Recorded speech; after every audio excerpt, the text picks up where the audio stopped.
قارون موسیٰ کی قوم میں سے تھا، پھر وہ ان پر زیادتی کرنے لگا،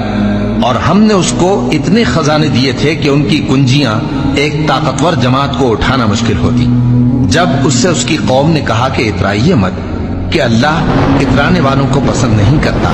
اور جو مال تم کو اللہ نے عطا فرمایا ہے اس سے آخرت کی بھلائی طلب کیجیے، اور دنیا سے اپنا حصہ نہ بھلائیے، اور جیسی اللہ نے تم سے بھلائی کی ہے ویسی تم بھی لوگوں سے بھلائی کرو، اور ملک میں طالب فساد نہ ہو، کیونکہ اللہ فساد کرنے والوں کو دوست نہیں رکھتا۔ وہ بولا کہ یہ مال مجھے میرے ایک ہنر کے سبب ملا ہے۔ کیا اس کو معلوم نہیں تھا کہ اللہ نے اس سے پہلے بہت سی امتیں جو اس سے قوت میں بڑھ کر اور جمعیت میں بیشتر تھیں ہلاک کر ڈالی تھیں، اور گناہگاروں سے ان کے گناہوں کے بارے میں پوچھا نہیں جائے گا؟